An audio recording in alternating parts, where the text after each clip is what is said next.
Vous êtes toujours sur le plateau de ETV Service, oui, l'émission qui vous parle de tout et de tout. Et aujourd'hui, on va parler de financement participatif. Oui, qu'est-ce que le financement participatif? Ou comment faire? Pour en parler, je reçois Monsieur Daniel Lantin. Bienvenue. Bonjour Stylie. Alors justement, quel projet, je dirais insolite, ou quel projet récent, justement, que vous avez là dans votre poche et qui est important, qui est essentiel et qui a attiré votre attention?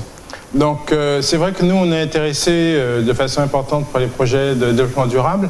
Donc on a un projet qui s'appelle Active SMO, qui a vocation à installer à Anse-Bertrand des machines qui vont traiter la sargasse.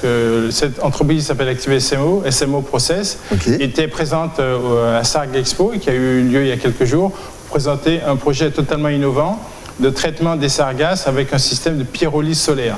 Donc l'idée, c'est de pouvoir récupérer la sargasse en mer, donc la sargasse propre, fraîche, pouvoir la ramener donc sur le site d'Anse-Bertrand, pouvoir la faire sécher.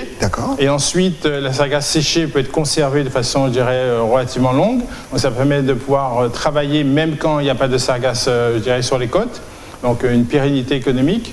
Et ensuite, l'entreprise, pour un système de pyrolyse solaire, donc avec une énergie solaire, pourra donc chauffer à très haute température, 700-800 degrés, ces granulats pour en faire du charbon actif. Et le charbon actif a cette propriété particulière, c'est un charbon qui est poreux et qui peut, dans le cadre de ses pores, je dirais, piéger des pesticides ou de la chlordécone, enfin tous les toxiques, et pouvoir donc dépolluer les sols, par exemple, ou dépolluer l'eau qui est chlordéconée, pour pouvoir ensuite, on va retraiter, cette entreprise a vocation à retraiter les pièges qui ont récupérer tous ces toxiques, et ce qui en sort, donc ça permet d'avoir donc de l'eau propre et pure.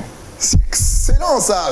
Je pense en même temps justement qu'il y a les images juste en double écran. Vous pouvez voir un petit peu. N'hésitez vraiment pas à aller vous renseigner auprès de Fidelios pour voir un petit peu comment ça se passe. Là, on vous en parle, je sais, mais on survole un petit peu le truc. Alors, si on veut vous suivre, ou même s'inscrire, ou même participer, alors est-ce que vous avez bien sûr votre site internet, mais est-ce que vous avez aussi Facebook, un numéro de téléphone ou peut-être une adresse mail? Allez-y, donnez tout. De toute façon, ça va s'afficher à l'écran. Donc, on a effectivement le site internet www.fidelios.com, FEEDELIOS.com.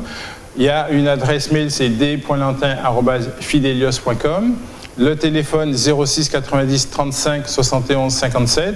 Il y a un Facebook, LinkedIn, enfin donc tout ça, ça permet d'avoir le contact. En tout cas, Monsieur Lantin, merci d'être passé sur le plateau. Encore une fois, si vous avez d'autres projets à mettre en lumière, si vous voulez parler de Fidelios, la porte est ouverte. Vous repassez quand vous voulez. Skilly, je vous remercie beaucoup pour cette invitation et à très bientôt. À très vite.